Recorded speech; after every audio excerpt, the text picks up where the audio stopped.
आज का ये वीडियो इस मायने में काफ़ी अलग होने वाला है क्योंकि हम ट्राइबर RX-E की तुलना करेंगे ट्राइबर RX-Z से। जी हाँ दोस्तों, ट्राइबर RX-E यानी इसका बेस मॉडल और RX-Z यानी कि टॉप मॉडल, इन दोनों के बीच में लगभग 2 लाख का फ़र्क है। 2 लाख प्राइस डिफरेंस में आपको कौन कौन सी एक्स्ट्रा चीज़ें मिल रही है, ये वीडियो देखने के बाद आप आसानी से समझ पाएंगे।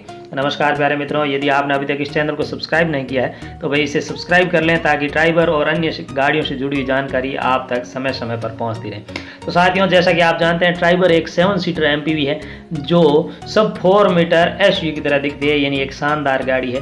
लेकिन इसके जो 4 वेरिएंट्स आते हैं उसमें RX-E है वो केवल आपको मैनुअल वर्जन में मिलता है। बाकी के RX-L, T और Z आपको मैनुअल के साथ साथ ऑटोमेटिक वर्जन में मिलते हैं। आज की इस वीडियो में हम ट्राइबर RX-E की तुलना करेंगे उसके RX-Z के मैनुअल वर्जन से, जो इसका टॉप मॉडल भी हम मान सकते हैं। हालांकि इसे 40,000 रुपये देकर के आप RX-Z ऑटोमेटिक भी ले सकते हैं। लेकिन खैर, इन दोनों के एक शोरूम प्राइस की बात करें तो ट्राइबर RX-E यानी कि बेस मॉडल 5,12,000 एक शोरूम प्राइस है नई दिल्ली के अनुसार, जबकि ट्राइबर RX-Z जो टॉप मॉडल है उसकी 6,94,000 है। जो ऑन रोड प्राइस तक आते आते 6,10,000 में ट्राइबर RX-E आप तक पहुंच जाएगी और 8,10,000 से 15,000 तक आपको ट्राइबर RX-Z पहुंच सकती है। ऑन रोड प्राइस में 10 से 15,000 रुपये आगे पीछे हो सकते हैं, अलग अलग स्टेट वाइज पॉलिसी के कारण।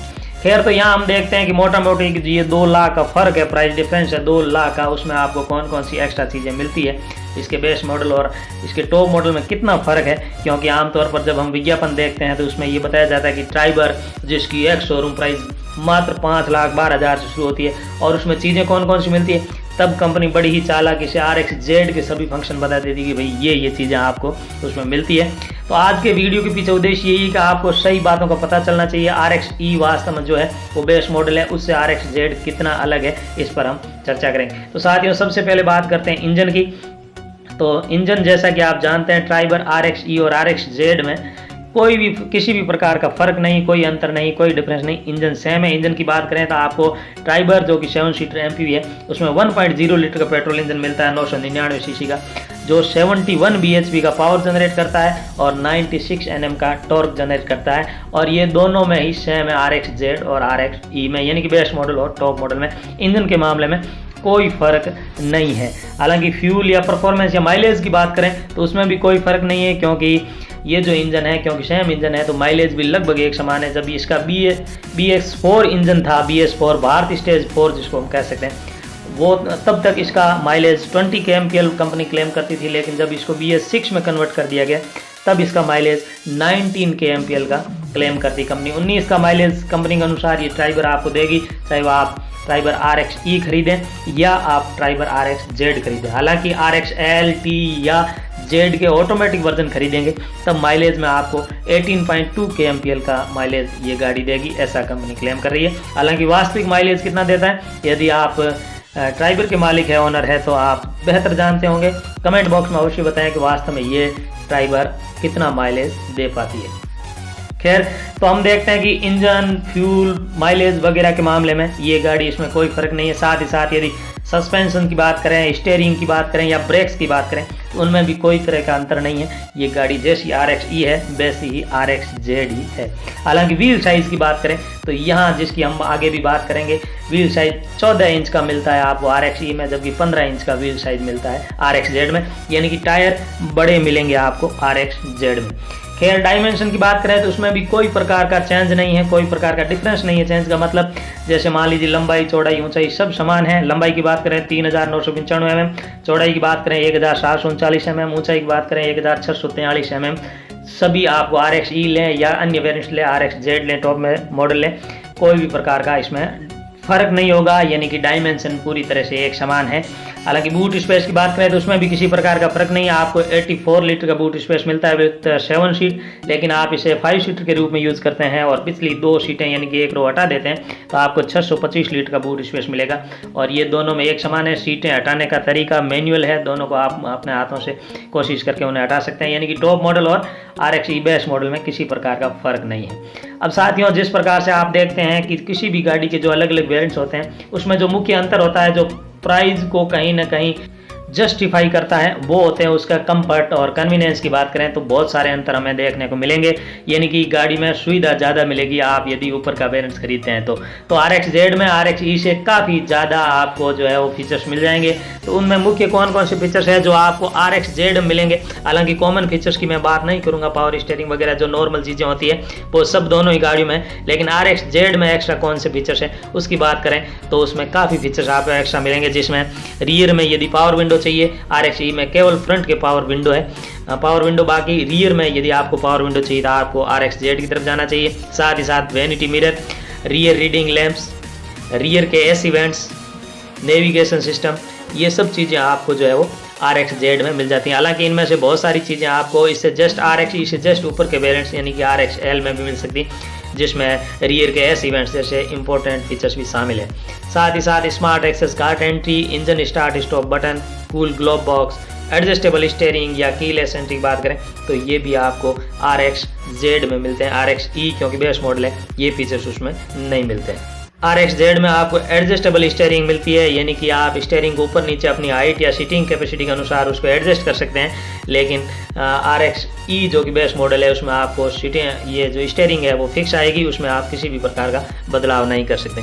साथ ही यदि आपको अंदर में इंटीरियर में ड्यूल टोन डैशबोर्ड चाहिए तो आपको ट्राइबर RX-Z की तरफ जाना चाहिए, क्योंकि RX-E में आपको सिंगल टोन डैशबोर्ड ही मिलेगा जो काफ़ी साधारण और सादा दिखेगा, क्योंकि उसमें साथ ही साथ एंटरटेनमेंट की बात करें तो वहाँ भी आपको RX-E में कुछ भी नहीं मिलने वाला है, बिल्कुल एकदम खाली। लेकिन आपको RX-Z में बहुत सारे एंटरटेनमेंट के साधन मिलेंगे टच स्क्रीन सहित। तो उसकी बात करें उससे पहले एक्सटीरियर की कुछ बातें कर लेते हैं कि बाहर के दिखने में भी और बहुत सारी चीज़ें हैं जो आपको ट्राइबर RX-Z जो टॉप मॉडल है उसमें, यदि आपको power adjustable exterior rear view mirror की बात करें तो वो आपको पावर एडजस्टेबल मिल जाएंगे। हालांकि यदि आप RX-E लेते हैं तो आपको रियर व्यू मिरर को मैन्युअली एडजस्ट करना पड़ेगा हाथों से। साथ ही साथ रियर में विंडो वाइपर, वॉशर और डिफोगर भी आपको इसमें ट्राइबर RX-Z में मिल जाएंगे जो गाड़ी को काफ़ी शानदार बना देते हैं। साथ ही यदि फ्रंट की बात करें तो क्रोम ग्रिल है, वो हालांकि RX-L से ही मिलनी शुरू हो जाती है, लेकिन RX-E में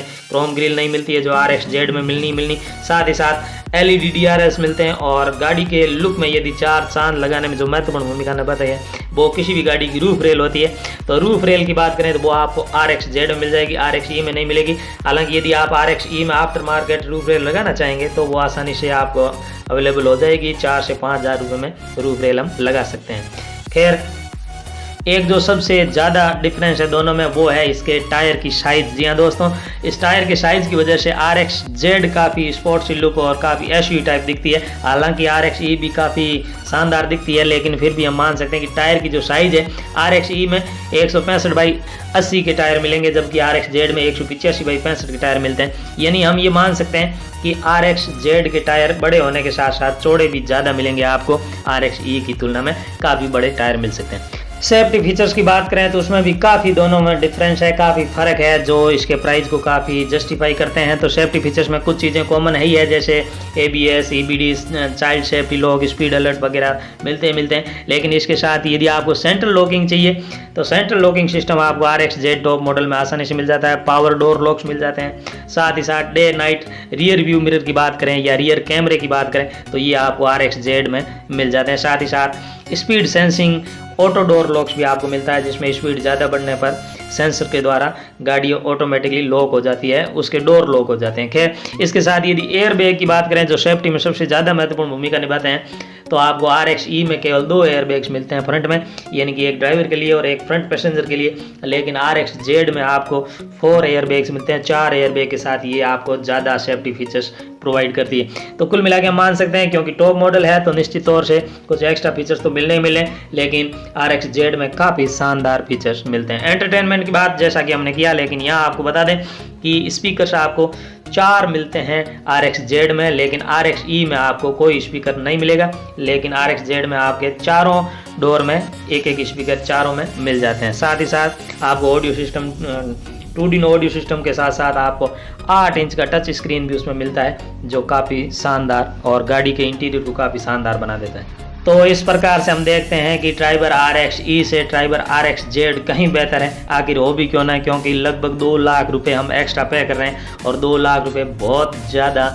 रकम होती है एक व्यक्ति के लिए। खैर, क्योंकि यहाँ ओवरऑल जब हम देखते हैं तो मैंने 6 पॉइंट आपके लिए रखे हैं कि वो सबसे इम्पोर्टेंट है। हालांकि बाकी फीचर्स भी काफ़ी शानदार है, लेकिन वो 6 पॉइंट है जो RX-E के से RX-Z में काफ़ी ज़्यादा गाड़ी को शानदार बना देते हैं। उसमें कौन कौन से हैं जो हमने चर्चा की है, उन्हीं में से यदि ओवरऑल बात करें तो इसके जो रियर एसी वेंट्स हैं, आजकल आप देखते हैं एसी के लिए रियर में वेंट्स है या नहीं, हर आदमी इस बात का पता करता है, चाहे 5 सीटर है या 7 सीटर है। और ये ट्राइबर 7 सीटर है, इसलिए थर्ड रो तक यदि एसी का जो है वो पावर जाए या एसी यूज़ करनी हो तो उसके लिए अलग से रियर में एसी वेंट्स होने ही चाहिए, अन्यथा काफ़ी ज़्यादा प्रॉब्लम आती है और RX-E में ये प्रॉब्लम आ सकती है। लेकिन RX-Z में क्योंकि थर्ड रो तक अलग अलग एसी वेंट्स है, ये इसकी एक बहुत बड़ी विशेषता है, बहुत बड़ा फ़र्क है दोनों के बीच में।